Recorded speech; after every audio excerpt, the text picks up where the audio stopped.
Everyone, welcome again in our channel. आप लोगों का दोबारा चैनल में स्वागत है। हम लोग आज पढ़ने वाले हैं द्रव के वाष्प दाब के बारे में, लिक्विड के वेपर प्रेशर के बारे में। तो वेपर प्रेशर कैसे बनता है, वेपर का प्रेशर कैसे बनता है भाई। कुल मिलाकर के हम कोई भी लिक्विड लेंगे, उस लिक्विड को हम हीट देंगे, गर्म करेंगे, और गर्म देने के बाद में वेपर होगा, जो वेपर बनेगा उसका जो प्रेशर दोबारा से एक्ट करेगा लिक्विड की सरफेस पे, वही होता है लिक्विड का वेपर प्रेशर। आइए हम थोड़ा अच्छे ढंग से जानते हैं कि वाष्प दाब क्या होता है, वेपर प्रेशर क्या होता है। वाष्प दाब, वेपर प्रेशर, वेपर प्रेशर और वेपर प्रेशर हम जानेंगे किसी भी विलयन का, और विलयन हमारा कैसा होगा, जलीय। तो मैं जलीय ऊपर लिख देता हूं, जलीय विलयन का हमें जानना है वेपर प्रेशर। लिक्विड सॉल्यूशंस का हमें जानना है वेपर प्रेशर, लिक्विड सॉल्यूशंस का वेपर प्रेशर। जलीय विलयन का वाष्प दाब जानना है। आप जानते हैं विलयन कैसे बनता है, तो दो चीजों से मिलकर बनता है, एक तो विलायक होता है और दूसरा विलेय होता है। अब विलायक जिस स्टेज में होगा वही डिसाइड करेगा कि हमारा विलयन कौन से स्टेज में रहेगा। अगर हमारा विलयन मान लीजिएगा लिक्विड है, तो जाहिर सी बात है कि जो हमने विलायक ले रखा है वो भी लिक्विड स्टेज में है, तो हमने वाष्प में बदलना है तो लिक्विड ही लेंगे। तो विलायक जो हमारा है, सॉल्वेंट जो हमारा है, इस सॉल्वेंट को हम ले लेते हैं लिक्विड में। सॉल्वेंट हमारा लिक्विड में हो जाए, लिक्विड में रहे, द्रव अवस्था में रहेगी, द्रवीय विलयन रहे, द्रवीय विलायक रहे। और हम अब ऊपर से मिलाएंगे क्या, इसमें कोई ना कोई एक विलेय पदार्थ। और आप जानते हो विलेय पदार्थ भी दो प्रकार के होते हैं। एक ऐसे विलेय होते हैं जो कि अवाष्पशील होते हैं, अवाष्पशील नॉन वोलेटाइल, जिन्हें कि गर्म करने पे वाष्प में ना बदले, उन्हें हम कहते हैं अवाष्पशील। और कुछ ऐसे विलेय होते हैं जो वाष्पशील होते हैं, जिन्हें हम गर्म करें तो वाष्प में बदल जाएं। जैसे नमक हो गया, चीनी हो गया, यूरिया हो गया, तो ये वाष्पित नहीं होते हैं, तो इन्हें हम कहेंगे अवाष्पशील विलेय। और कुछ जो वाष्पशील हैं, जो वोलेटाइल हैं, सोल्यूट, उनके बारे में जान लेते हैं। जैसे अल्कोहल हो गया, और साथ के साथ आपने पेट्रोलियम के सारे मटेरियल्स हो गए, वो भी वाष्पशील में ही आ जाएगा, तो वाष्पशील विलेय ये हो जाएंगे, वोलेटाइल सोल्यूट।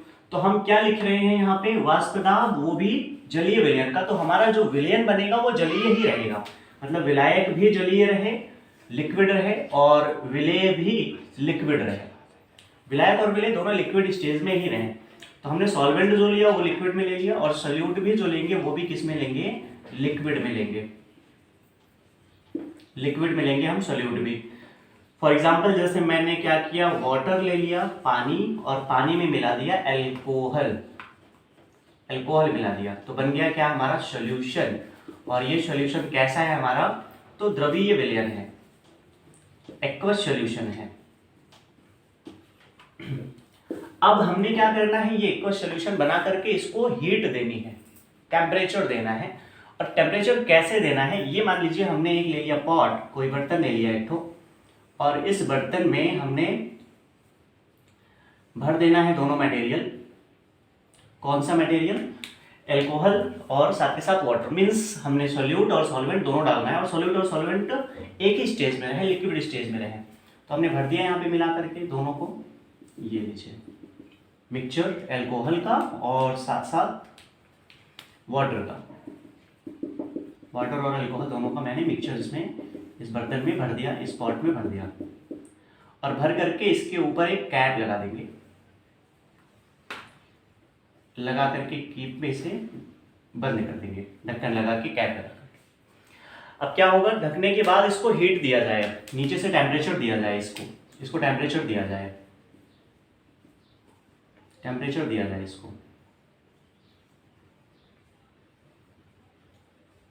टेम्परेचर इसको दिया जा रहा है, फ्लेम के थ्रू इसको तापमान दिया जा रहा है, टेम्परेचर मीन्स की इंक्रीजमेंट की जा रही है, बढ़ाया जा रहा है तापमान। अब टेम्परेचर जब बढ़ाएंगे इसका, तो आपको मैंने बताया कि ये विलेय और विलायक, लिक्विड और विलेय और विलायक माने कि सॉल्वेंट और सोल्यूट दोनों के दोनों किस में है, लिक्विड स्टेज में है। तो हम जैसे ही टेम्परेचर देंगे तो ये लिक्विड स्टेज में होने के कारण दोनों सोल्यूशन के पार्टिकल्स ये गैस में स्टार्ट हो जाएंगे चेंज होना। भाई टेम्परेचर देंगे तो गैस में स्टार्ट हो जाएंगे चेंज होना, गैस में स्टार्ट होंगे तो क्योंकि यहाँ पे हमने ढक्कन को बंद रखा है कर, ढक्कन को जब बंद कर रखा है तो ये वाष्प वाले कण जो आएंगे, वेपर में जो चेंज होके कण आएंगे, ये ऊपर आकर के जमा होंगे, यहाँ पे जमा होने स्टार्ट हो जाएंगे, यहाँ पे जमा होने स्टार्ट हो जाएंगे, ऐसा कुछ स्टार्ट हो जाएंगे जमा होने। अब हमने क्या किया कि एक फिक्स टेम्परेचर ही रखा है कि वेपर में चेंज हो रहा है, चेंज हो रहा है, चेंज हो रहा है। कुछ देर के बाद हम देखेंगे जब यहाँ पे, तो इसकी तली में हल्का हल्का हल्का हल्का ये जो गैस में चेंज होके गया था, अब ये दोबारा से लिक्विड में चेंज हो गया। मतलब पहला काम हुआ वाष्पन का, दूसरा काम क्या हो रहा है, दूसरा काम यहाँ पे जमा हो रहा है लिक्विड, जो वाष्प में चेंज हुआ था वो धीरे धीरे यहाँ पे लिक्विड में चेंज हो गया ऊपर जाकर के, क्योंकि थोड़ा सा टेम्परेचर पड़ेगा, ऊपर से प्रेशर पड़ेगा, तो ये लिक्विड में चेंज हो जाएगा। तो हुआ क्या, यहाँ पे लिक्विड में चेंज हुआ और इधर वाली गैस जाके यहाँ जमा हुई, तो यहाँ ये काम हुआ वाष्पन का, और ऊपर काम हुआ संघनन का, वेपराइजेशन का काम हुआ यहाँ पे, और यहाँ पे कंडेंसेशन का काम हुआ। आप देख रहे हैं कि एक साथ दोनों अपोजिट चलने वाली इंसिडेंट्स, घटनाएं एक साथ हो रही हैं। वाष्पन और संघनन दोनों एक दूसरे का उल्टा कर रहे हैं, उल्टा चीज होता है, उल्टा होता है, जस्ट अपोजिट होता है। वाष्पन भी एक साथ हो रहा है और संघनन भी एक साथ हो रहा है। तो वाष्पन और संघनन होते हुए जो वाष्प के पार्टिकल्स, वेपर के पार्टिकल्स ने इसके ऊपर प्रेशर लगाया, जो प्रेशर लगाएगा इसके ऊपर वाष्प के कण, वाष्प के पार्टिकल, वेपर के पार्टिकल्स किसके ऊपर लगाएगा, पूरे लिक्विड के ऊपर, तो उस प्रेशर को हम बोलेंगे क्या, वाष्प दाब बोलेंगे, वेपर प्रेशर बोलेंगे। तो समझ आ गया होगा आपको कि जो वाष्प इसके ऊपर दाब लगाता है, ये इधर नीचे की तरफ लगाएगा ये दाब, इस दाब को हम बोलेंगे वाष्प दाब। वाष्प के द्वारा लिक्विड की सरफेस पे लगाया गया दाब वाष्प दाब कहलाता है, वेपर प्रेशर कहते हैं इसको हम, वेपर प्रेशर। ठीक है, अब हम जानते हैं कि वाष्प दाब जो हमने बताया अभी, इसको प्रभावित करने वाले कारक कौन कौन से हैं, वेपर प्रेशर को इम्पैक्ट डालने वाले, इस पर इम्पैक्ट करने वाले कौन कौन से ऐसे फैक्टर्स हैं जिसको प्रभावित करते हैं, कौन से फैक्टर्स हैं ऐसे। तो सिंपल सी बात है कि हमने वेपर प्रेशर बताया, तो वेपर प्रेशर को तो सिंपल सी बात है कि कौन प्रभावित कर सकता है, लिक्विड जो हमने बनाया जिससे सॉल्यूशन, उसके नेचर कैसा है, वो जो हमने विलयन बनाया उसकी प्रकृति कैसी है। तो देखिए हम लिखते हैं वाष्प दाब को प्रभावित करने वाले कारक,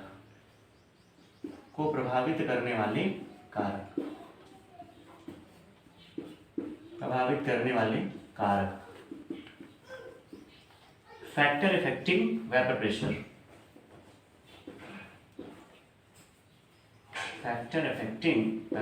प्रेशर, बहुत सारे कारक होते हैं जो कि, बहुत सारे फैक्टर्स होते हैं जो कि वेपर प्रेशर को इफेक्ट कर सकते हैं, देखिएगा पहले नंबर में हम जानते हैं कि कौन प्रभावित करेगा वेपर प्रेशर को।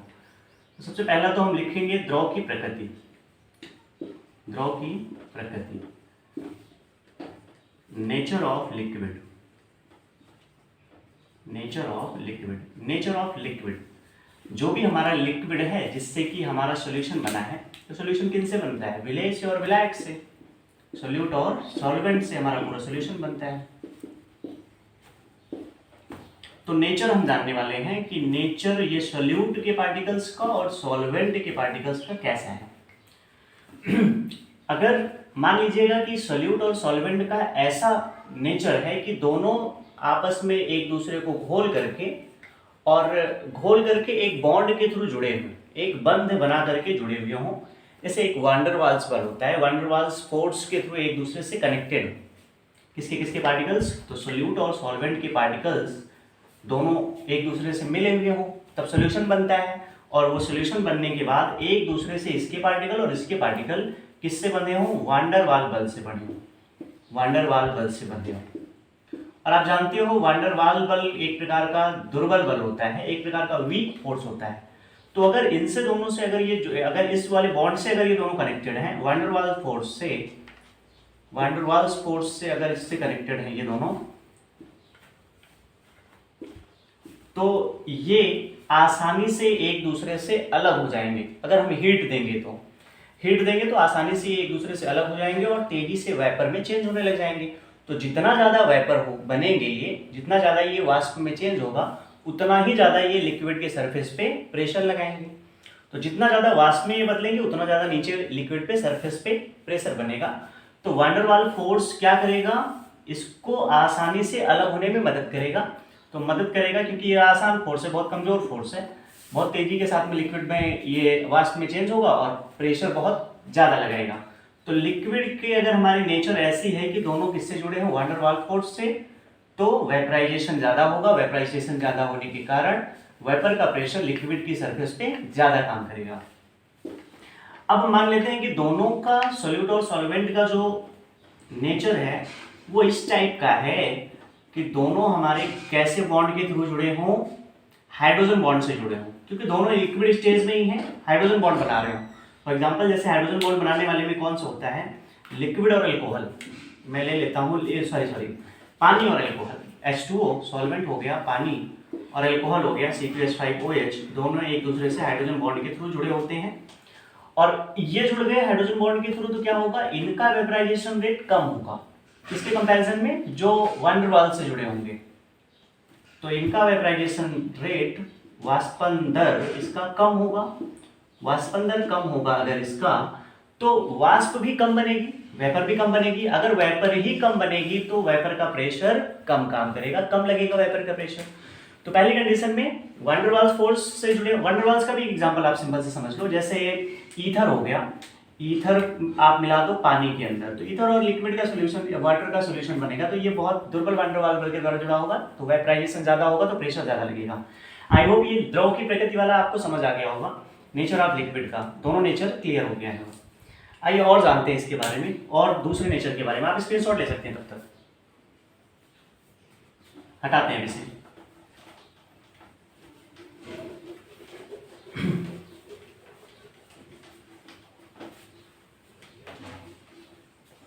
दूसरी चीज इस पर क्या प्रभाव डाल सकती है, सेकंड नंबर की चीज है टेम्परेचर, तापमान। तो तापमान जो होती है वो लिक्विड को बहुत ज्यादा वेपर में चेंज करती है। भाई तापमान अगर ज्यादा हो जाएगा, टेम्परेचर अगर ज्यादा हो जाएगा, तो जो हमने सॉल्यूशन बना रखा है उस सॉल्यूशन की वेपराइजेशन रेट बढ़ जाएगी, वाष्पन बनाने की, वाष्पन में बदलने की दर, वाष्प में बदलने की दर ज्यादा हो जाएगी। तो आप जानते हो अगर वाष्प में दर ज्यादा हो गई, वाष्प बनने की, वेपर में चेंज होने की रेट अगर ज्यादा हो गई, तो वाष्प का दाब भी ज्यादा लगेगा, वेपर का प्रेशर भी ज्यादा काम करेगा, वेपर प्रेशर ज्यादा काम करेगा वेपर प्रेशर बहुत ज्यादा काम करेगा। और भी बातें कर लेते हैं हम लोग कुछ, जैसे हम लोगों का हो गया विलेय, जो हम मिला के रखते हैं। विलेय मतलब सोल्यूट हम मिलाते हैं किसमें, सोल्यूशन बनाने के लिए। तो सोल्यूट भी कई टाइप के होते हैं, सोल्यूट का नेचर भी इंपैक्ट डालता है वेपराइजेशन रेट पे। सोल्यूट हमारे दो टाइप के होते हैं, जैसे एक होता है कि वोलेटाइल सोल्यूट और दूसरा होता है नॉन वोलेटाइल सोल्यूट। अगर हमारा सोल्यूट अगर वोलेटाइल है, वाष्पशील है, तो वो तो बहुत तेजी से वाष्प में बदलेगा। जैसे एग्जांपल में मैंने अभी बताया ही था तुम्हें कि अल्कोहल हो गई, अल्कोहल, और साथ साथ वेपर में चेंज होने वाले कौन से होते हैं, ईथर ही हो गया जो वेपर में चेंज होता है आसानी से। और कौन सा हो सकता है, पेट्रोलियम के सारे मटेरियल्स हो जाते हैं, पेट्रोलियम। ये सब के सब कौन से एग्जांपल्स हैं, तो वाष्पशील के उदाहरण है ये सब, वाष्पशील विलेय के हैं, सबके सब ये वाष्पशील हैं, वोलेटाइल है, वोलेटाइल सॉल्वेंट है ये सब। और वोलेटाइल होने पे वेपराइजेशन रेट ज्यादा होगी, वाष्पन की दर ज्यादा होगी, और अगर वाष्पन की दर ज्यादा होगी तो वाष्प का दाब ज्यादा लगेगा। अगर हमने विलेय पदार्थ को ले रखा है ऐसा कि जो अवाष्पशील हो, अवाष्पशील हो, नॉन वोलेटाइल हो, अगर नॉन वोलेटाइल अगर हमारा ये होगा विलेय पदार्थ, सोल्यूट मटेरियल, तो नॉन वोलेटाइल के एग्जांपल कौन से आ जाएंगे, चीनी हो जाएगा, यूरिया हो जाएगा, चीनी, यूरिया, नमक, बहुत सारे एग्जांपल्स इसके आ जाएंगे जो कि वेपर में चेंज नहीं होते हैं सोल्यूट। तो ये कैसा होगा, नॉन वोलेटाइल होगा, तो ये वेपर में चेंज होने की रेट जो होगी सॉल्यूशन की कम हो जाएगी, तो वेपर कम बनेगा, वेपर कम बनेगा तो क्या होगा, वाष्प दाब, वेपर का जो प्रेशर होगा वो भी कम लगेगा, वेपर प्रेशर कम लगेगा। यहाँ वेपर प्रेशर ज्यादा लग रहा था क्योंकि वाष्प में बदलने की दर इनकी ज्यादा थी, ये इनकी ज्यादा थी, इस वजह से वाष्पशील ज्यादा थे ये, और वेपर ज्यादा बन रहा था तो वेपर का प्रेशर भी ज्यादा लग रहा था, वेपर प्रेशर ज्यादा लग रहा था। आई होप समझ आ गया होगा भैया आप लोगों को ये चीजें। अब आगे हम जानेंगे वाष्प दाब से संबंधित कुछ नियम के बारे में। लोगों ने वेपर प्रेशर अभी समझा, तो वेपर प्रेशर से संबंधित एक नियम दिया फ्रेंच वैज्ञानिक, फ्रांस के वैज्ञानिक थे फ्रांसिस राउल्ट। फ्रांसिस राउल्ट ने बताया कि वाष्प दाब क्या होता है और ये किन चीज़ों पे डिपेंड करता है, किस पे निर्भर करता है। आइए जानते हैं। फ्रांसिस राउल्ट ने बताया कि जो भी किसी भी सॉल्यूशन का जो वेपर प्रेशर होगा वो P अगर है, किसी भी सॉल्यूशन का वेपर प्रेशर अगर P है तो वो डायरेक्टली प्रोपोर्शनल हो जाएगा उस सॉल्यूशन के मोल फ्रैक्शन के। सिंपल सी बात है, उस विलयन के मोल प्रभाज पे, मोल अंश पे। तो P प्रोपोर्शनल हटाओगे आप एक कांस्टेंट आ जाएगा P0x। ये बताया किसने? वैज्ञानिक राउल्ट ने, फ्रांसिस राउल्ट ने बताया ये जानकारी बताई।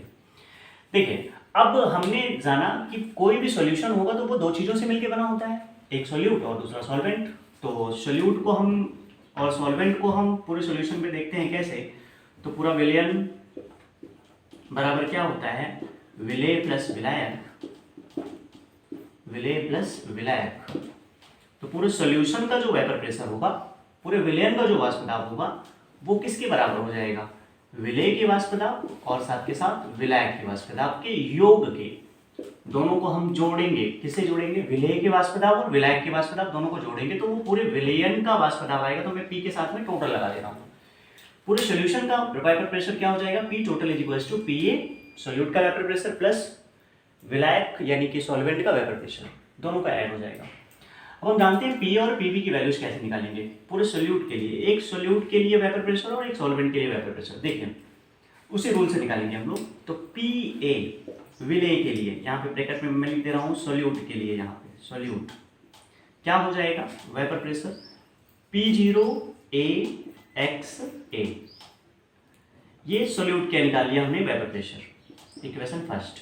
उसी इक्वेशन से अब ये क्या हो जाएगा? सॉल्वेंट के लिए PV ब्रैकेट में मैं सॉल्वेंट लिख दे रहा हूँ, सॉल्वेंट इज इक्वल्स टू क्या हो जाएगा? P0BXB। इसे इक्वेशन नंबर सेकंड मान लेते हैं हम लोग। दोनों इक्वेशन की वैल्यूज हम इस पे रखेंगे, P टोटल पे रखेंगे, पूरे सॉल्यूशन पे रखेंगे। पूरा सॉल्यूशन क्या है? P total is equals to क्या आ जाएगा? P total is equals to क्या आ जाएगा? PA यानी कि सॉल्यूट, सॉल्यूट क्या है? P0AXA, सॉल्यूट का पूरा वेपर प्रेशर P0AXA आया, प्लस सॉल्वेंट का यानी PB का P0BXB। ये पूरे सॉल्यूशन का वेपर प्रेशर निकल के आ गया हम लोगों का, पूरे विलयन का वाष्प दाब निकल के आ गया। हम जानते हैं कि जो ये मोल फ्रैक्शन होता है XA XB, इनमें भी एक रिलेशन होता है कि कोई भी सॉल्यूशन होगा अगर पूरा का पूरा जो हमारा एक विलयन होगा तो उस विलयन का मोल प्रभाज कैसे निकालते हैं? XA यानी कि विलेय और XB यानी कि विलायक, दोनों का वेपर प्रेशर इक्वल्स टू क्या होगा? एक। दोनों के दोनों के हम मोल प्रभाज को कितना मानते हैं? एक मानते हैं। विलेय और विलायक दोनों को जोड़ेंगे तो मोल प्रभाज उसका एक माना जाएगा, मोल अंश एक माना जाता है। अगर हम किसी एक का निकाल लें तो क्या हो जाएगा? एक का किसी का एक यहाँ निकाल लेते हैं हम। XA इक्वल्स टू क्या हो जाएगा? 1 - XB। ये मोल फ्रैक्शन में होता है। तो रखिए वैल्यूज यहाँ पे। P total is equals to क्या हो जाएगा? क्या रखेंगे आप? XA की जगह पे 1 - XB। तो है क्या फॉर्मूले में? P0AXA, XA की जगह पे क्या रखेंगे? 1 - XB प्लस यहाँ पे सिंपल से क्या है? P0BXB, P0BXB। P total is equals to, अब आप इससे मल्टीप्लाई करेंगे तो क्या आएगा? P0A - P0AXB plus P0BXB। तो P total is equals to P0A minus, आप इसमें से XB कॉमन ले लेंगे तो क्या आ जाएगा? XB आपने कॉमन ले लिया तो क्या आ गया? P0A plus P0B। ये एक रिजल्ट प्राप्त किया, एक इक्वेशन प्राप्त किया वैज्ञानिक राउल्ट ने, एक पूरे सॉल्यूशन के वाष्प दाब को निर्धारित करते हुए, पूरे सॉल्यूशन के वेपर प्रेशर को निर्धारित करते हुए उन्होंने इक्वेशन प्राप्त किया। P total is equals to P0A minus XB bracket में P0A प्लस P0B। आपको समझ में आ गया होगा ये। अब इसी इक्वेशन को मद्देनजर रखते हुए, इसी इक्वेशन के थ्रू इन्होंने एक चार्ट समझाया, एक पूरा फ्लो चार्ट समझाया। उस चार्ट में बताया कि वेपर प्रेशर कैसे काम करता है सॉल्यूट का और सॉल्वेंट का। वो हम अगले दिन जानने वाले हैं। धन्यवाद।